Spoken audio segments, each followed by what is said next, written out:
Paris. The last week of December.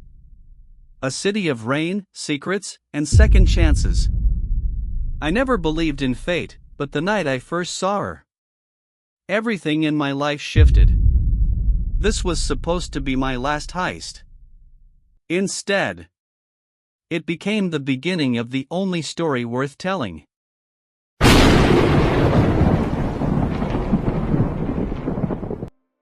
I've always said Paris looks best when it's soaked. The rain softens the noise, blurs the mistakes, washes the truth into the gutters. I was walking down Rue de la Boétie that night with one thought on my mind: finish the job, disappear, and never look back. 10 years of stealing for people whose names I never learned had finally taken their toll. I was tired, restless, and ready to burn the entire world behind me. I stopped under a street lamp, letting the water slide down my coat while I watched the Galerie Montclair across the street. That place held the only painting worth risking my life for, the last piece I needed before I could vanish for good. I was studying the guard rotations when I felt something. A presence. The kind that makes the city go silent for a second. She was walking toward me. Blonde hair damp from the mist, denim jacket, eyes that looked like they held their own storms. She moved with this mix of confidence and fragility that didn't make sense. And when she passed me, for a moment, I forgot every plan I'd built. She didn't look at me like a stranger. More like someone who saw right through the shadows I lived in. There was something about her, something familiar, something dangerous. But I turned away. I had no room in my world for distractions. At least, that's what I told myself. But that wasn't the strangest part. The strangest part was the moment I realized she had stopped walking too. I wasn't supposed to notice her again. I tried focusing on the gallery window, the guard pacing inside, the timing I'd memorized for weeks. But my eyes kept drifting back to her reflection in the rain-streaked glass. She was pretending to fix her hair, but she kept glancing in my direction. Not with fear. With curiosity. And that, honestly, scared me more than any armed guard inside that gallery. Most people look at me and look away. She didn't. When she walked off, something in me moved before my mind caught up. I followed her just enough to see where she was headed. Down the block, into a small art restoration studio I had walked past a dozen times without ever noticing. The sign on the door read, Élodie Marchand, Fine Art Restoration. Of course. Of course she belonged to art. Of course fate would dangle the one person who understood the world I stole from. I stood there in the rain, watching the lights inside her studio flicker on as she hung her jacket. She pulled her hair back with gentle hands, leaned over a canvas, and the look on her face. It wasn't work. It was love. A kind of devotion you can't fake. It hit me harder than it should have. I was a thief. She was the one who brought beauty back to life. Two sides of the same world. One destroys. One restores. And for reasons I couldn't explain, I couldn't walk away. But what I didn't know then was that this woman I was quietly studying held the one skill I needed for my final heist. The next night, I found myself back outside her studio. I told myself it was just research. Just strategy. Just making sure nothing threatened the job. Lies. All lies. I wanted to see her again. She worked late. Always alone, always focused, always with that soft concentration that made her look like she belonged to another time. I watched her clean a centuries-old frame with the kind of tenderness I had never seen in my life. I should have left. But I didn't. When she finally stepped outside, locking the door behind her, she caught me off guard by speaking first. "You've been here before," she said. No fear. Just observation. I froze. People don't usually approach me, not unless they want something or they're about to run. But she just stood there, brushing a strand of wet hair behind her ear, waiting for me to deny it. "I like the rain," I said. "Weak. Stupid." But she smiled. "Me too." That smile almost ended my career right there. We walked side by side beneath the awnings, neither of us pushing the moment, neither of us admitting what we already felt building. She asked what I did. I lied. She knew I lied. She didn't push. Some people don't need answers. They just want you to stay.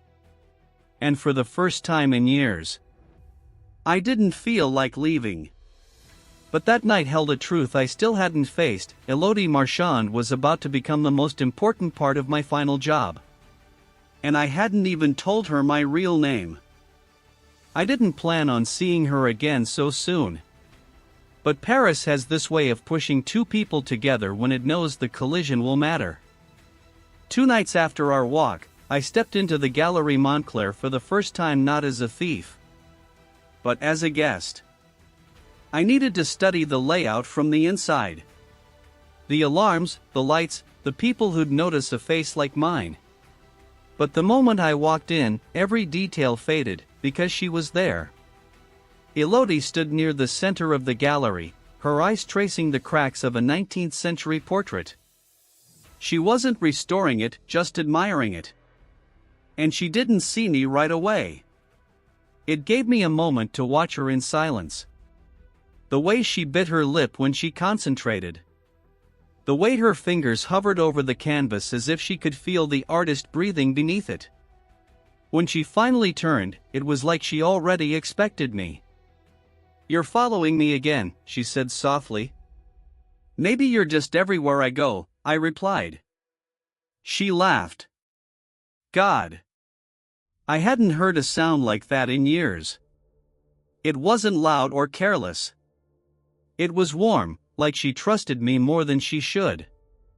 We walked through the gallery together, side by side, pretending we were just two strangers appreciating art. But inside my chest something twisted, the knowledge that I wasn't here for beauty. I was here to steal the painting she loved most. Still, I asked her about it. She told me its history, its flaws, its scars, and the way she'd restore it if she had the chance. I listened to every word, memorizing her voice like it was more valuable than the painting itself. What I didn't expect was the moment she leaned close and whispered, almost playful, "You're lying about what you do for a living." And I swear, for the first time in my life, I wished I wasn't. But the night wasn't over. It was only getting more dangerous. I should have walked away after that. I should have let the job finish itself and left her out of it. But the more time I spent near Élodie, the more something dangerous started growing in me, the urge to be honest. She asked me if I wanted to grab a drink. I told myself it was a mistake. That getting close to anyone right before the biggest heist of my career was suicide. But the word yes left my mouth before reason could stop it.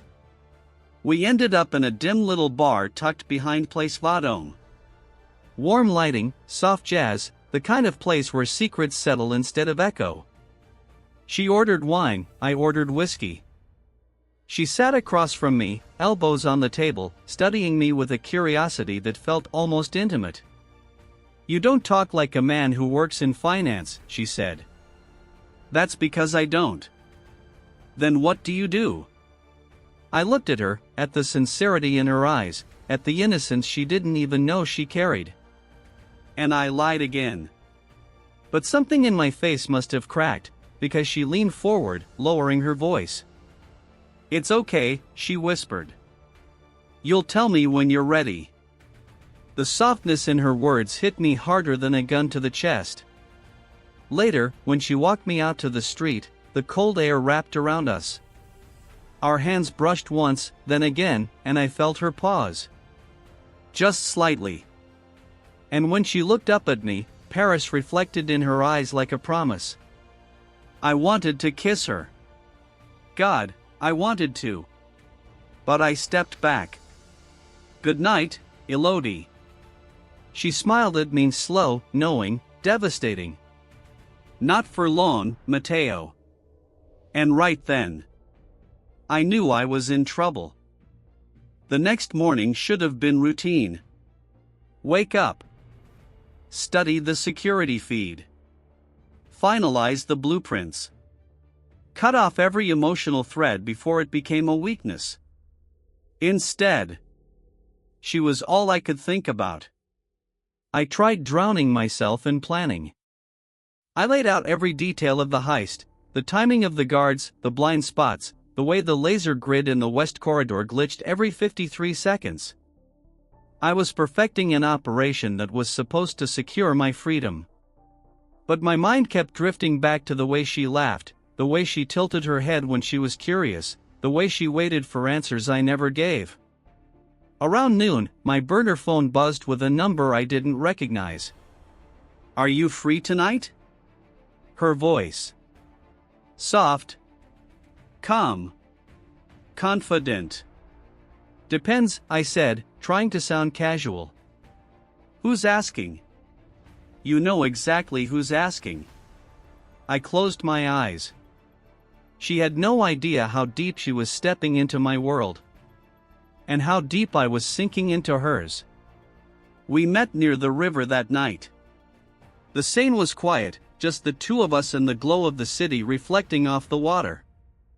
She looked different, hair down, lips darker, eyes warmer. You didn't tell me your last name, she said. You didn't ask. She smiled. I didn't want to scare you away. She didn't know it. But she already had me. We walked for an hour without talking about anything that mattered. At least, not out loud. The air between us carried its own language. Brushed shoulders meant desire. Lingering glances meant trust. Silence meant everything. And then, as we reached Pont Alexander 3, she stopped, turning toward me with the softness of someone ready to say something true. But before she could speak, I saw them. Two men watching us from across the street. Not police. Not tourists. Not harmless. My past had finally caught up. I didn't tell her anything, there wasn't time. I just took her hand, gently but firmly. Walk with me, I whispered. She sensed it instantly. Her body tensed, but she didn't panic. She didn't pull away. She trusted me.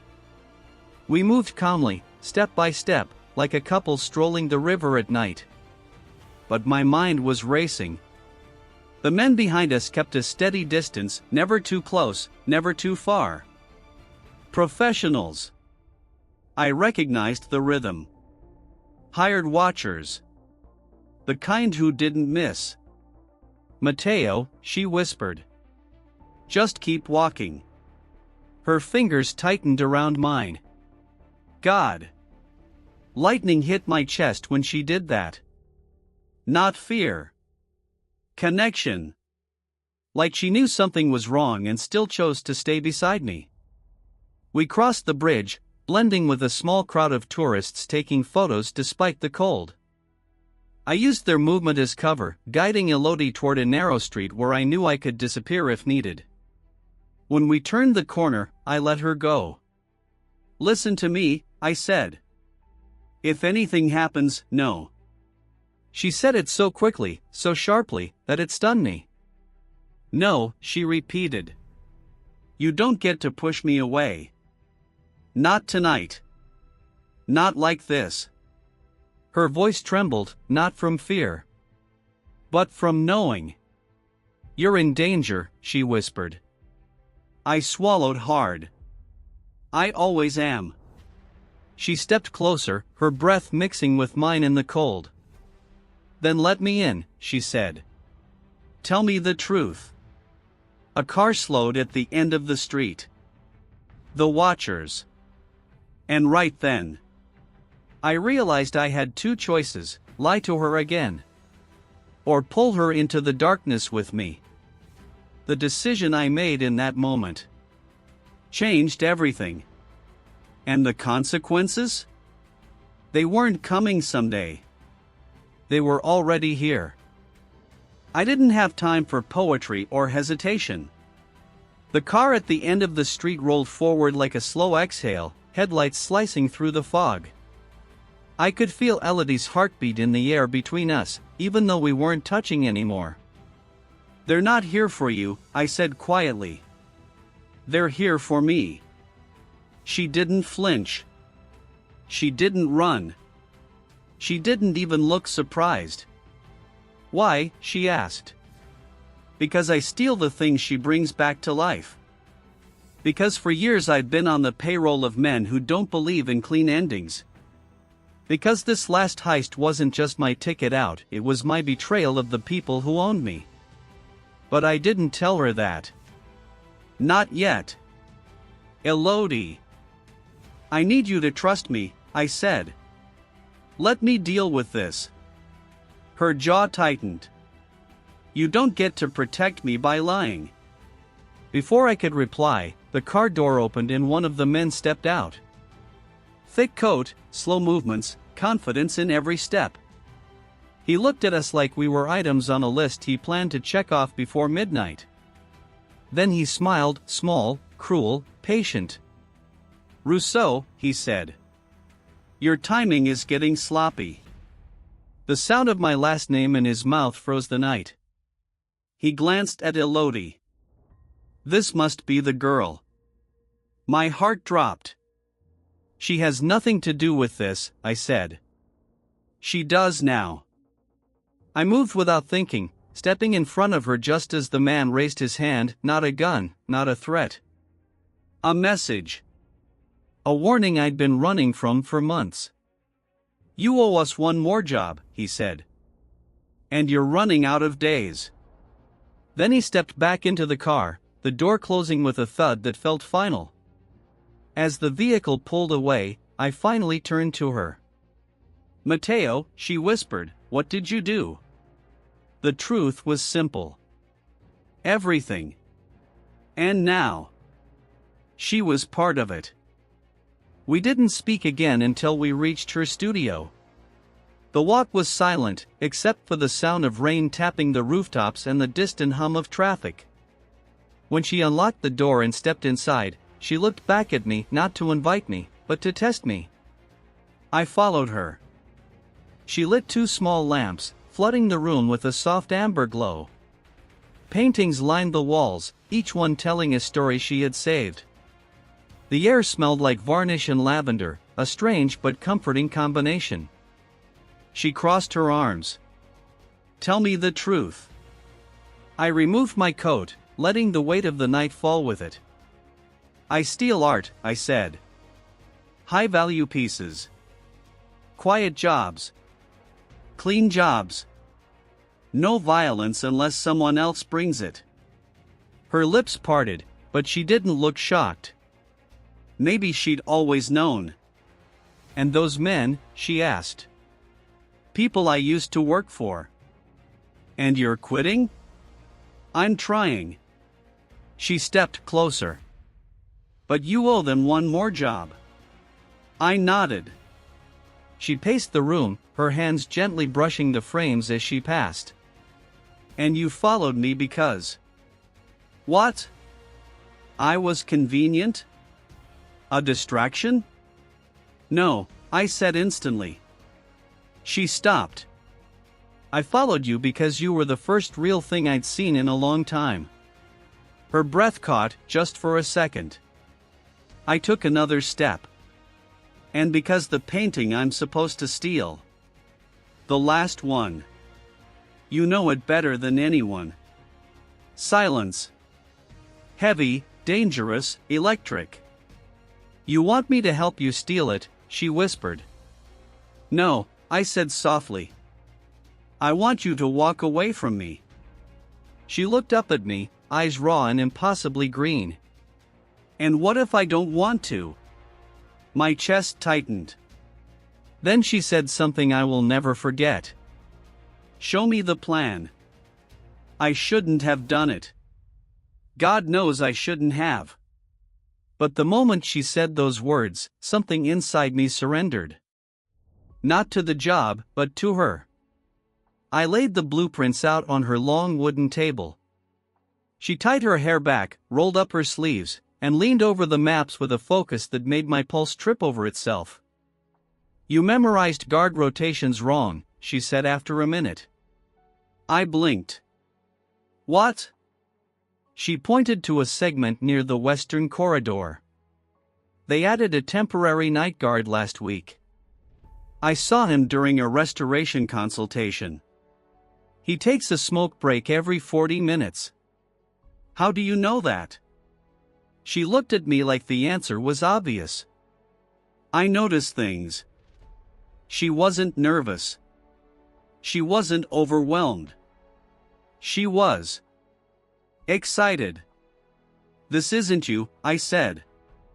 "You restore beauty, and you steal it," she finished. "Maybe we're not opposites. Maybe we just complete different sides of the same story." Her hand brushed mine, not by accident. "Not this time. Matteo. I'm not afraid." I swallowed hard. "You should be." She shook her head slowly. "What scares me," she said, "is going back to the life I had before you." The room tilted. Or maybe I did. She traced her finger along the blueprint, stopping at the vault. "If we do this," she whispered, "we do it together." And in that moment I forgot every rule I'd ever lived by. I kissed her. Soft at first. Then deeper, desperate, inevitable. Paris disappeared. The entire world disappeared. It was just her breath against mine, her hands pulling me closer, her warmth dissolving the cold I'd carried for a decade. When we finally broke apart, she rested her forehead against mine. "Tell me when," she said. And I did. New Year's Eve. The days leading up to the heist felt unreal, like we were living inside someone else's story, one written with too much tension and too much fate. Élodie didn't back down once. She studied every detail of the blueprint, corrected my timing, rewrote the approach path, and even suggested a cleaner exit route through a maintenance stairwell I never knew existed. She was brilliant. Scary brilliant. And there were moments when I caught her smiling as she worked, like a part of her had been waiting for something to burn with this much intensity. We trained together. Walked routes together. Learned each other's footsteps, breaths, reactions. And somewhere in those days, planning a crime turned into something else. A partnership. A connection. A kind of love that feels like standing too close to fire. But something dark hovered behind all of it. The men who watched us hadn't disappeared. They were waiting. Measuring. And if I failed them or crossed them, they wouldn't forgive it. One night, as Élodie packed her tools into a small leather bag, she asked me, "After this, what happens to us?" The question hit harder than any threat. "We disappear," I said. "No Paris. No debts. No past. Just us." Her breath caught, slow, hopeful, terrified. "And the people you owe?" "I won't owe them anything after this job." She nodded, but I could see the worry she tried to hide. Still, she chose me. We sat together on the floor of her studio, her head on my shoulder, my fingers brushing her hair as the rain tapped the windows. She felt like warmth in a life full of frost. And somewhere deep inside, I knew the truth. I wasn't just stealing a painting anymore. I was stealing a future. Our future. And New Year's Eve was coming fast. New Year's Eve morning felt wrong from the moment I opened my eyes. Paris was too quiet. The rain had stopped, the air felt still, and the city had that eerie calm that always settles right before something breaks. I wasn't nervous about the heist itself. I'd done harder jobs under worse conditions. No, what scared me was how much I needed everything to go right. For us. Élodie arrived at my apartment just after sunrise. Hair still damp, eyes sharp, denim jacket zipped all the way up. She looked like trouble wrapped in innocence. Like sin dressed as salvation. And I couldn't stop staring. "Don't look at me like that," she whispered. "Like what?" "Like I'm the one you're risking everything for." I stepped closer. "Maybe you are." She swallowed, then grabbed my hand fast, firm, determined. "No second thoughts," she said. "None."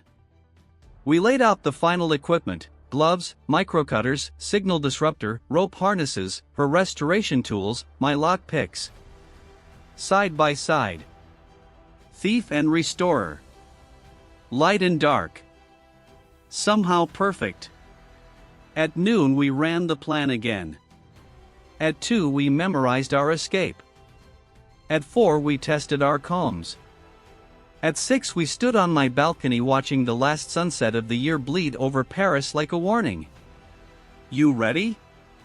I asked. She didn't answer. She kissed me. Slow, hungry, claiming.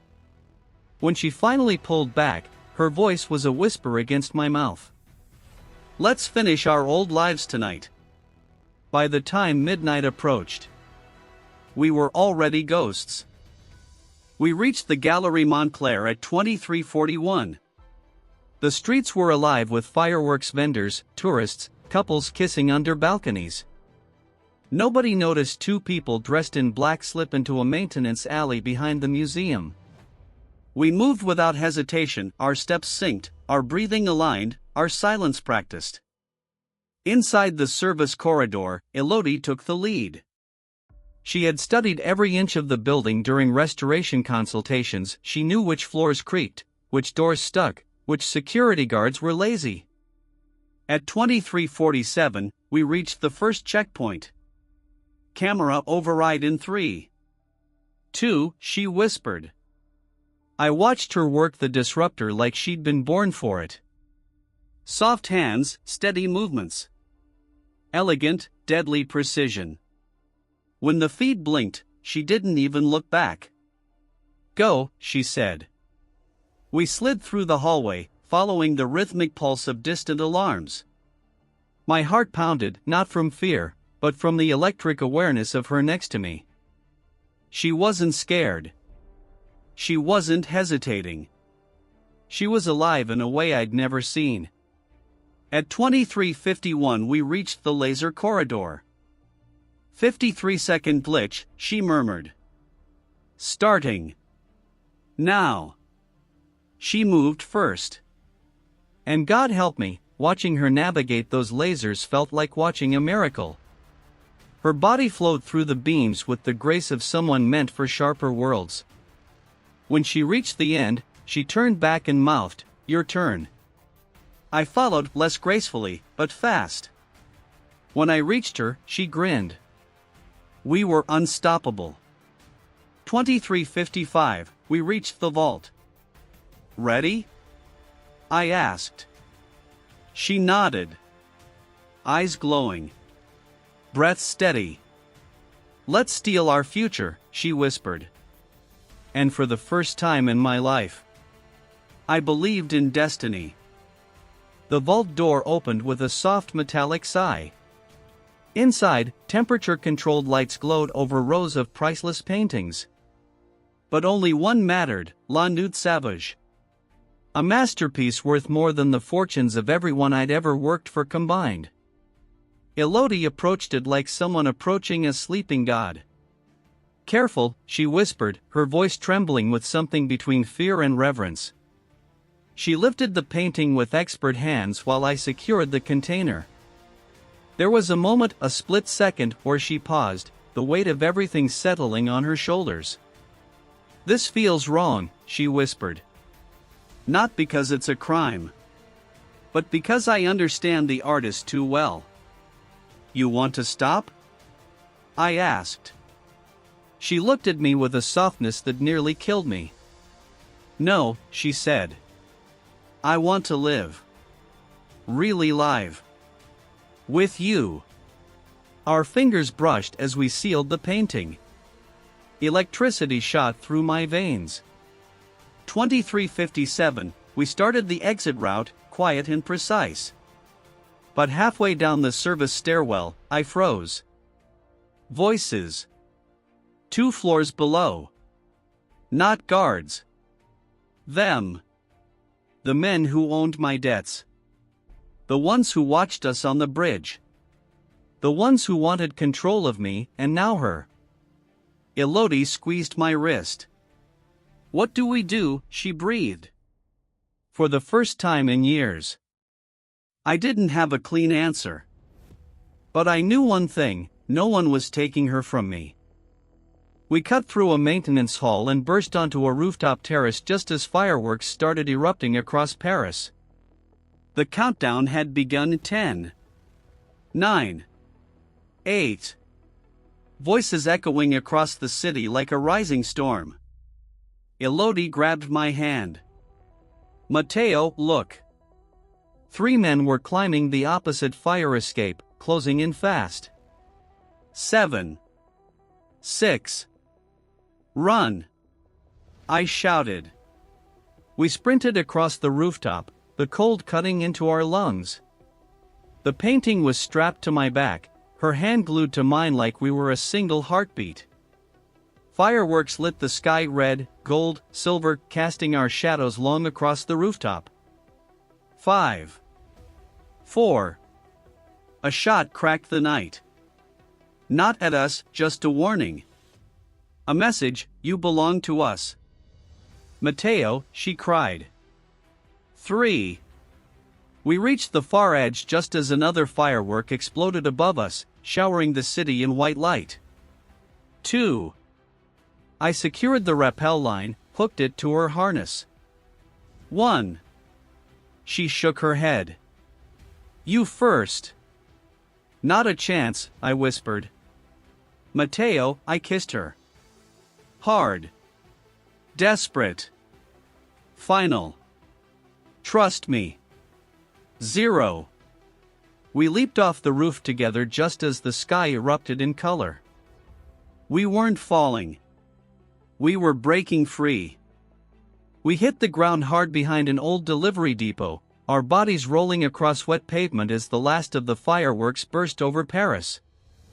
My shoulder screamed with pain, but I pulled Élodie close, shielding her as debris rained lightly from the sky. She clutched my coat, breath fast, eyes wide, but not with fear. With adrenaline. With life. We made it, she whispered. I heard footsteps above us, the men shouting, searching the rooftop we'd just jumped from. We didn't have long. I grabbed her hand and pulled her into the alley behind the depot. The city roared with celebration. People cheered in the streets. Music, laughter, smoke. Paris was drowning in noise, ironically making it easier for us to vanish. We have 5 minutes, I said. Maybe less. She nodded. No panic. No hesitation. Where do we go? She asked. Anywhere that isn't here. We moved like 2 ghosts, darting between crowds, slipping through side streets, disappearing into the chaos of midnight celebrations. Her fingers never left mine. At one point, she stumbled, heels slick from the rain. I caught her by the waist. She looked up at me, eyes glowing with a fire I'd never seen. Matteo, she whispered, I'm not going back to who I was. Good, I said. Neither am I. Then she kissed me right there in the street, surrounded by strangers who had no idea how close death had come to us minutes earlier. Her kiss tasted like danger, like freedom, like all the things I never thought I deserved. We broke apart only when sirens cut through the air. They were searching for us. Midnight had just begun. And our new life had too. We made it to the safe house at 027. A tiny apartment near Belleville, hidden behind a florist shop. I'd rented it months earlier with a false ID, thinking I might need it one day. I just never imagined I'd need it for two. Once inside, Élodie collapsed onto the old leather couch, laughing, quiet, breathless, beautiful. I can't believe we just stole a €30 million painting. I leaned against the wall, clutching my ribs. 38 million. She laughed harder. Then her laughter softened into something else, something intimate. Her eyes traced my face slowly, like she was memorizing all the ways I was alive. Matteo, she said softly, did you ever plan to do this alone? Yes, I said honestly. Do you regret that I'm here? I crossed the room, took her face in my hands, and kissed her gently, like a man who finally had something to lose. No, I whispered. You're the only reason I made it out. Her breath trembled. She pulled me closer. And for a few moments, the world outside, the police, the men hunting us, the heist faded away. It was just her warmth, her skin against mine, her heartbeat syncing with mine. A quiet moment in a loud city. But reality waited for no one. At 041, my burner phone vibrated. A message. 2 words, you're done. Followed by an address at the edge of the city. I stared at the screen. What is it? She asked. Freedom, I said. But not just mine, ours. She stood, placed her hand on my chest, and nodded. Then let's finish this. And just like that, fear turned into purpose. The address led us to an abandoned rail yard outside Paris. The sky was still glowing from fireworks, but the ground was silent, frozen, empty. A single black car waited between 2 rusted freight containers. They're here, I said. Are you sure they won't try to kill us? She asked. No, I said. But they don't kill people, they still profit from. She squeezed my hand. Then let's give them a reason to let us go. We approached slowly. One man stepped out, the one from the bridge. Calm, patient, dangerous. He eyed the bag on my shoulder, then looked at Élodie with a curiosity that made my fists clench. You did well, he said to me. But you ran. That complicates things. It's done, I said. The painting is yours. I placed the sealed container on the hood of the car. And her, he asked.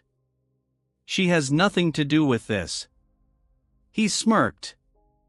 She has everything to do with this. Women like her make men like you sloppy. I stepped forward. We're out. Both of us. He shook his head. It doesn't work that way. Élodie stepped in front of me.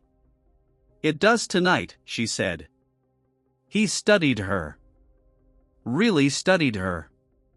Then he opened the car door, pulled out a small black envelope, and tossed it at my feet. 2 passports. 2 new identities. 1 condition. I swallowed. Name it. You never come back to Paris. You never work again. And you never cross us. Agreed, I said instantly. He smiled faintly. Then disappear. And just like that, we were free. Or as free as 2 criminals could ever be. We boarded a private shuttle to Charles de Gaulle Airport at 2:10. The passports were flawless. The identities believable. The air in the car felt unreal, like we had stepped outside our own story and into someone else's dream. Where does it go? Élodie asked. Anywhere we want, I whispered. She leaned her head on my shoulder, exhaustion finally catching up. I wrapped my arm around her, pulling her close. She smelled like cold rain and faded perfume and the kind of warmth I never thought I'd feel again. When we reached the terminal, she stopped in front of the departures board, staring at the endless list of destinations. "Choose," I said. She scanned the cities slowly, thoughtfully. Then she pointed. "Lisbon." I smiled. "Why Lisbon?" "Because I've never seen the ocean at sunrise." We bought the tickets in silence, boarded with our new names, and found our seats near the back. As the plane taxied down the runway, she reached for my hand. "Do you ever think about what we left behind?" she whispered. I thought about Paris. About the gallery. About the rooftop. About the life I'd lived in the shadows. Then I looked at her. "No," I said. "I'm thinking about what's ahead." She smiled, the softest smile I'd ever seen. And for the first time, I believed we deserved more than survival. We deserved a future. The plane lifted off the ground at 3:02. Paris shrank beneath us, just a blur of lights, memories, and shadows. I watched the city fade through the window while Élodie slept with her head on my chest, her breath warm against my shirt. Her hand was tangled with mine, fingers loose but trusting. When the sun began to rise, a thin gold line cut across the horizon. Lisbon was still hours away, but the sky was already changing, soft pinks, pale blues, the promise of another life waiting just beyond the clouds. Élodie stirred, lifting her head slightly. "Is that sunrise?" she whispered. "Yeah," I said. "Our first one." She leaned closer, her lips brushing my jaw as she whispered, "We made it, Matteo." I nodded, unable to speak for a moment. We weren't thieves anymore. We weren't fugitives. We weren't running. We were two souls who chose each other over everything else. Two people who broke the rules of their worlds and survived the fallout. And as the light washed over us, warming our faces, I realized something I had never dared to admit: I wasn't escaping my life. I was finally living it. She squeezed my hand. I kissed her forehead. And together, we disappeared into the sunrise. The end of the heist. The beginning of us.